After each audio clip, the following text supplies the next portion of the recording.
Alright, so today I will be discussing how the use of alternate reality video games can benefit students. I want to start by talking about why I chose to do my research on video games.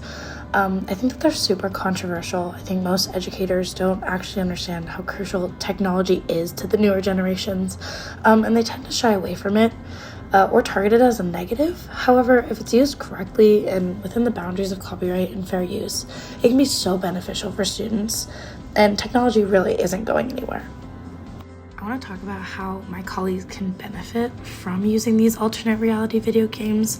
I think that it develops a lot of autonomy in the students. I feel like it creates a space where they have to make choices, and it allows them to be more independent in themselves. It also is really great for tracking progress. You can see what information your students are able to retain and what they might not be picking up as quickly as other students. So where does UDL come into play?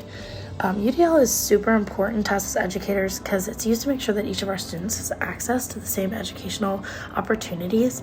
And these ARGs, they really do align with UDL. They offer flexible and inclusive learning environments for all students. But in order to properly align UDL with ARGs, there need to be options with adjustable difficulty levels, customizable avatars, and an option for audio feedback in order to make sure it's a good tool for all of your students.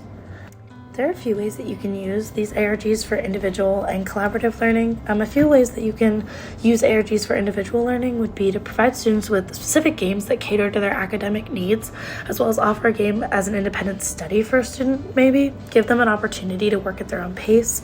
And then for collaborative learning, really, you can use it as a group project. They would need to go through that material together. As well, you can assign them a game based on skill sets, so each of the students is participating.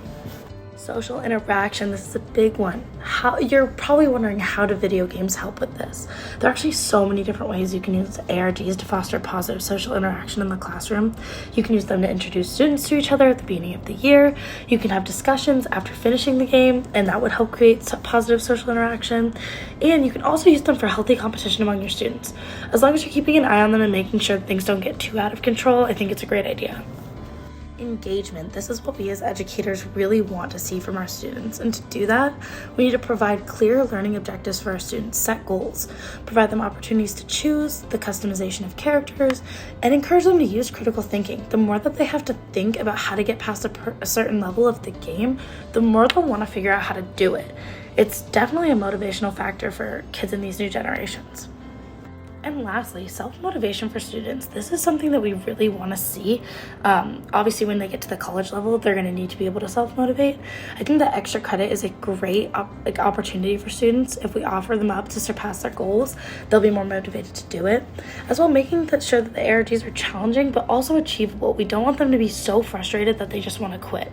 And lastly, we can encourage healthy competition among students, again, for those competitive students that may need some sort of competition. In conclusion, I think that alternate reality video games can be beneficial, but there are a few things to keep in mind, and that's to monitor your students. With online resources, we may see a spike in bullying, and we want to make sure that they're using these video games appropriately. Thanks for listening.